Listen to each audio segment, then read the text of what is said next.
神秘的小信封。森林的早晨总是从一阵淡淡的雾气开始的。阿曼，那只背着绿色小布包的树懒邮差，今天也准时在雾气还没散去的时候，轻轻地推开了他的家门。呼！阿曼深呼吸了一口气。清晨的空气里有泥土的清香，还有几分凉意。他像往常一样，慢慢地整理着书包。今天书包里面的信件很少，只有3封，但其中有一封信非常特别，那是一个很小很小的淡蓝色的信封，上面没有写名字，也没有写地址，只画了一个小小的黄色的圆圈，看起来像是一个缩小版的小太阳。这封信是要送给谁的呢？阿曼歪着头，慢慢地想着。他没有急着去问别人，而是决定带着这封信，像平常一样出发去散步。阿曼走在铺满落叶的小径上，今天他走得比平常更慢了。因为昨晚刚下过雨，地上的石头上有点滑。他小心翼翼地伸出长长的手指，勾住树枝，再慢慢地跨出脚步。他走过了一片长满香菇的小草地，他看见2只小松鼠正急急忙忙地搬运着松果，准备储存起来当午餐。小松鼠们从阿曼身边呼啸而过，速度快得像2道棕色的闪电。阿曼，你今天走的怎么比蜗牛还慢呀？小松鼠大声喊着，声音在森林里回荡。阿曼没有生气，他停下来，慢慢的抬起头，看着树枝上跳跃的松鼠，微笑着说：早安呀，我在找这封信的主人。你们知道谁喜欢小太阳吗？小松鼠歪着头想了想，又急着去搬松果了，一边跑一边说：我们太忙啦，没时间看太阳，我们要赶快搬家。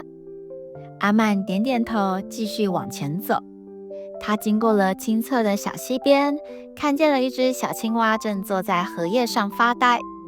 阿曼慢慢地走过去，蹲在溪边，看着水面倒映着白云的影子。他发现那封蓝色信封上的黄色圆圈，在阳光的照耀下，真的在微微发光呢。阿曼就这样走呀走啊，走到了一片最安静、最幽深的第一森林。这里的树木长满了绿色的青苔，踩上去软绵绵的，一点声音也没有。在这里住着一只很老很老的乌龟奶奶。乌龟奶奶正坐在她的食屋门口，闭着眼睛晒太阳。她的动作跟阿曼一样慢，甚至更慢一些。阿曼静静地走到乌龟奶奶身边，他没有出声打扰，而是跟着乌龟奶奶一起坐了下来，感受阳光洒在背上的那种温暖。过了很久很久，乌龟奶奶慢慢地睁开眼睛，看见了阿曼，也看见了那个淡蓝色的小信封。乌龟奶奶露出了慈祥的笑容，声音沙哑而温柔地说：哦，阿曼呀，你终于来了。这封信是我写给这片森林的。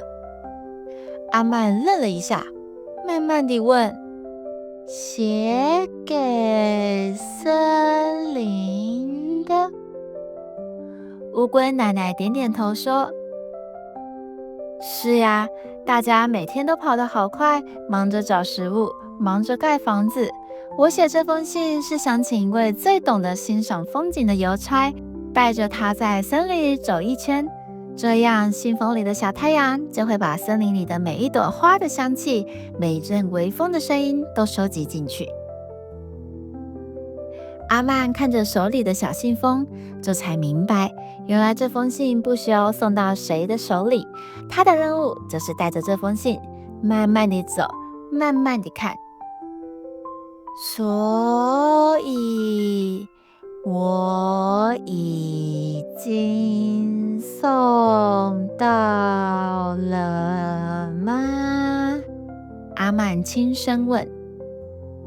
是的，阿曼，谢谢你。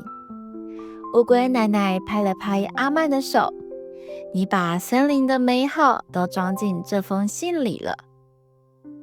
傍晚的时候，阿曼走回了自己的小木屋，他把那个收集了森林气息的蓝色信封贴在了窗户上。